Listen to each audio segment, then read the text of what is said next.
अस्सलाम वालेकुम मेरे प्यारे तालिब इल्म साथियों।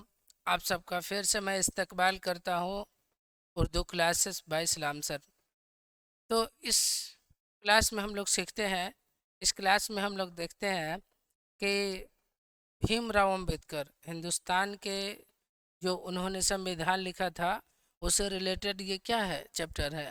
तो आपका ये मजमून का क्या है, तीसरा लेसन है, समझ में आ गया।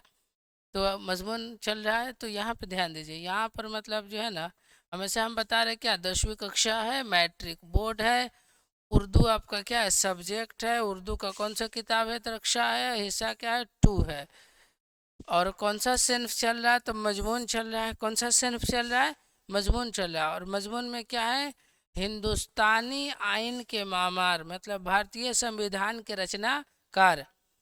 यहाँ जो है बोल रहा है एनसीईआरटी पैटर्न पर आधारित प्रश्न BSEB Bihar school examination board पर, है ना।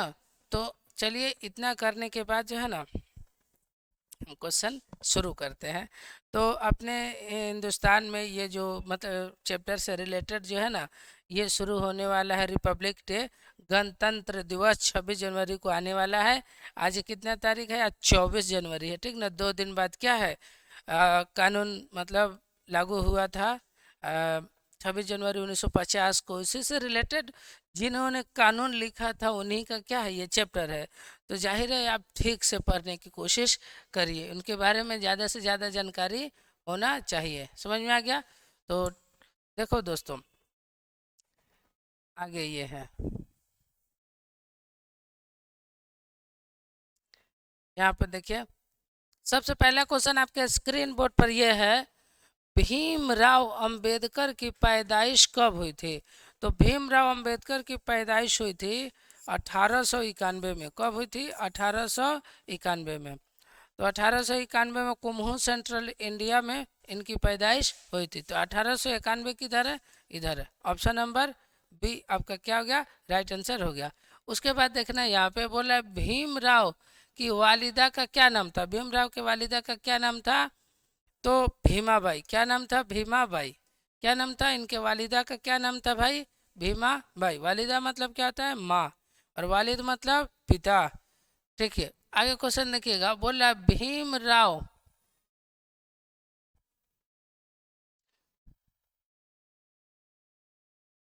भीमराव अंबेडकर के वालिद फौज के किस ओहदे से रिटायर हुए थे। भीमराव के वालिद फौज में काम करते थे, फौज के किस ओहदे पर थे, तो ये मेजर थे। क्या थे, मेजर थे। तो आपका ऑप्शन नंबर बी क्या हो गया, राइट हो गया। तीसरा देखना भाई, तीसरा यहाँ पे क्वेश्चन है, बोला भीमराव की शादी किससे हुई थी। भीमराव अंबेडकर की शादी किससे हुई थी, तो रामाबाई लड़की से। देखिए जो भीमराव है ना, इनकी उम्र कितनी थी, 14 वर्ष के थे। कितनी थी, 14। और रामाबाई जो थे ना, उसका उसकी उम्र कितनी थी, 9 वर्ष, है ना। इसे में ऐसे में इन लोगों की शादी हो गई थी। बताइए ऐसे उम्र में लड़की को खुद पता नहीं होता है कि हम लड़की है कि लड़का है, और 9वें साल में क्या हो जाती थी, शादी हो जाते थे। समझे, उस समय का मामला बड़ी कॉम्प्लिकेटेड था। लेकिन अब क्या हो गया, लड़की का उम्र कर दिया गया है कितना, 20 साल, 21 साल, और लड़का की उम्र 25 साल कर दिया गया कानून के हिसाब से शादी का। समझ में आ गया। हाँ, तो ये कानून जो है ना मतलब ठीक ठाक है। मतलब लड़के और लड़कियां जब तक जिम्मेदार ना हो जाए, उनको समझदारी ना बढ़ जाए, तब तक शादी में नहीं उलझना चाहिए। अब देखो हमरे देख लो, ब्याह का पूरा परेशान है। रात खनी कोनो फोन कर देता है, मेहरारू लगती है पिटाई करने कि कहाँ से फोन आ गया इतना रात खनी। आए, बड़ी दिक्कत है भाई। भीमराव अंबेडकर आज़ाद हिंदुस्तान में किस ओहदे पर क्या थे, फायज थे। जब मतलब आज़ाद हो गया भारत, उस समय ये क्या थे, तो देखना वजीर कानून थे। ये कानून मंत्री थे। ये कानून मंत्री थे कौन, भीमराव अंबेडकर। कानून के बारे में ये बेहतर जानते थे ना। आगे देखिए, तो यहाँ पर देखिएगा, बौद्ध मजहब में नरवान का क्या तस्वुर है। नरवान का मतलब क्या होता है बौद्ध मजहब में, तो इसमें देखिएगा खुदा का इरफान, क्या बोलते हैं, खुदा का इरफान कहा जाता है। किसी बौद्ध बौद्ध मजहब में नरवान का मतलब क्या होता है, खुदा का इरफान। तो आपका ऑप्शन नंबर सी हो गया। छठा हो गया। सातवां देखना भाई, इसमें बोल रहा है भीमराव के वालिद का क्या नाम था।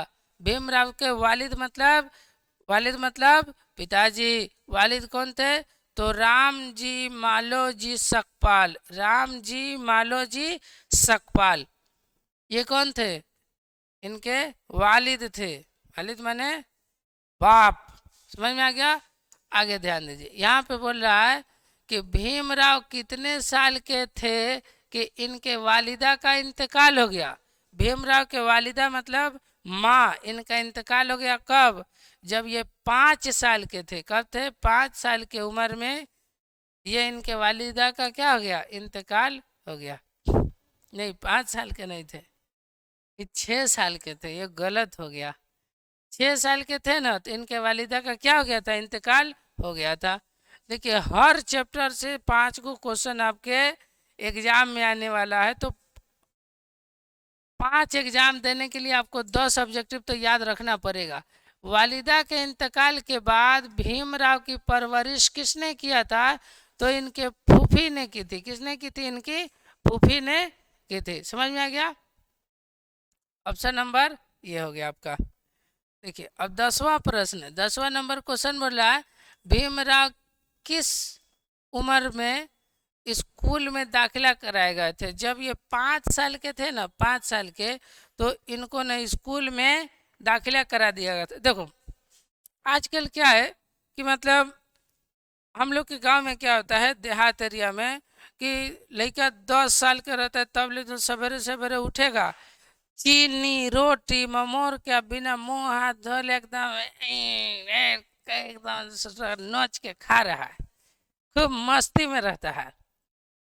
10 साल के हो जाता है तब ले उसको ठीक से पैंट नहीं पहनने आता है, उठ के एकदम गोली गोली एकदम सवेरे नानी मतारी कहले रहता है, इतना न गाड़ी गले ग्लव्स कहले रहता है, बकरी चराने जाएगा ये करेगा। लेकिन क्या होता है, अच्छे घराने के लोग जो है ना, बच्चा 5 साल का हुआ तब तक उसको क्या कर देते हैं, उसको मतलब स्कूल में दाखिला करा देते हैं।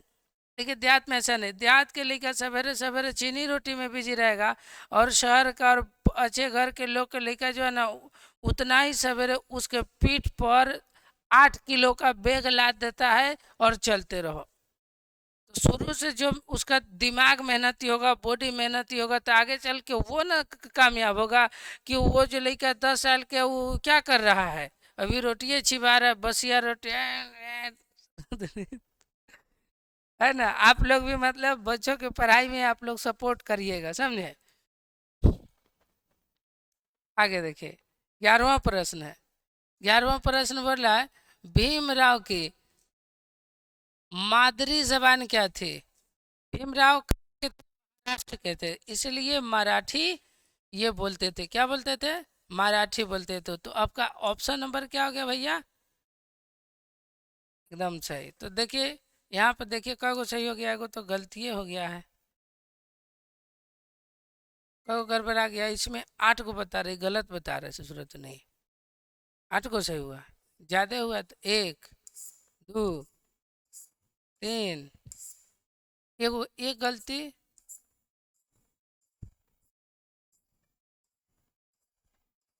एगो गलती हुआ है, रिजल्ट बता रहे दूसरे। देखिए मात्र एगो क्वेश्चन गलत हुआ है, वो मिस्टेक से हो गया है। यही हो गया ना 6 साल की उम्र में।